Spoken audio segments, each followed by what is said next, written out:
آمنہ ماہم اب تک وہاں کوئی ایسا نہ تھا جو ان باتوں کا انتظام کرتا، ظالموں سے، مظلوموں کو بچاتا، جس سے سمندر کی سطح پر امن قائم کرنے کا خیال آتا۔ پریوں کے لیے یہ کم نہ تھے۔ امن و امان پیدا کرنا چھوٹی سی بات نہیں، لیکن تم جانتے ہو کہ پریوں کے پاس وقت کی کمی نہیں اور کبھی تھکتی نہیں، اس لیے مصروف ہو کر وہ اتنی خوش ہوئی کہ پورے 1 مہینے تک چاندنی رات میں بھی کھیلنے کودنے کے لیے سمندر کے کنارے پر نہ آئیں۔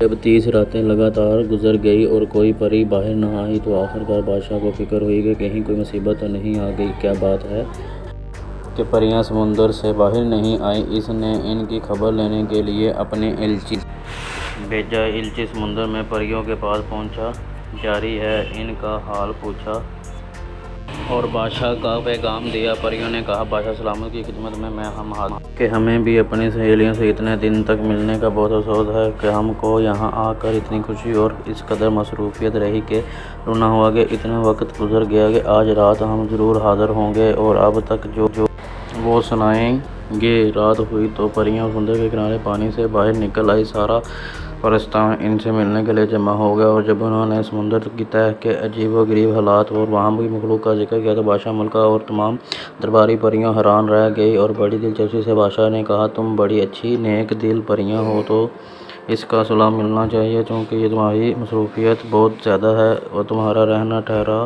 ذرا ہے دور دراز، اس لیے مناسب ہے کہ تم اپنا بادشاہ بھی الگ بنا لو اور لہروں کے نیچے اپنی سلطنت قائم کر لو۔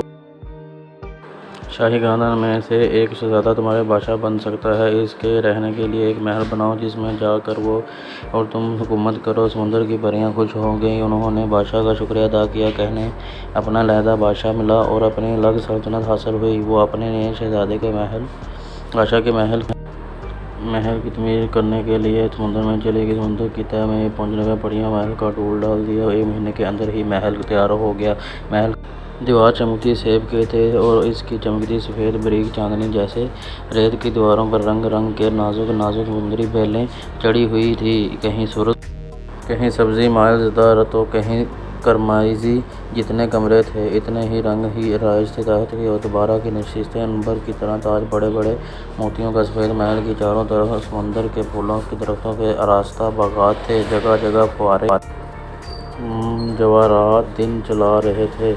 رات کی روشنی کے لیے چمکتی ہوئی مچھلیاں تھیں جو ہر طرف اپنے چمکیلے جسموں سے روشنی جہاں پر وقت جانے کی ضرورت تھی جاری رکھا ہے۔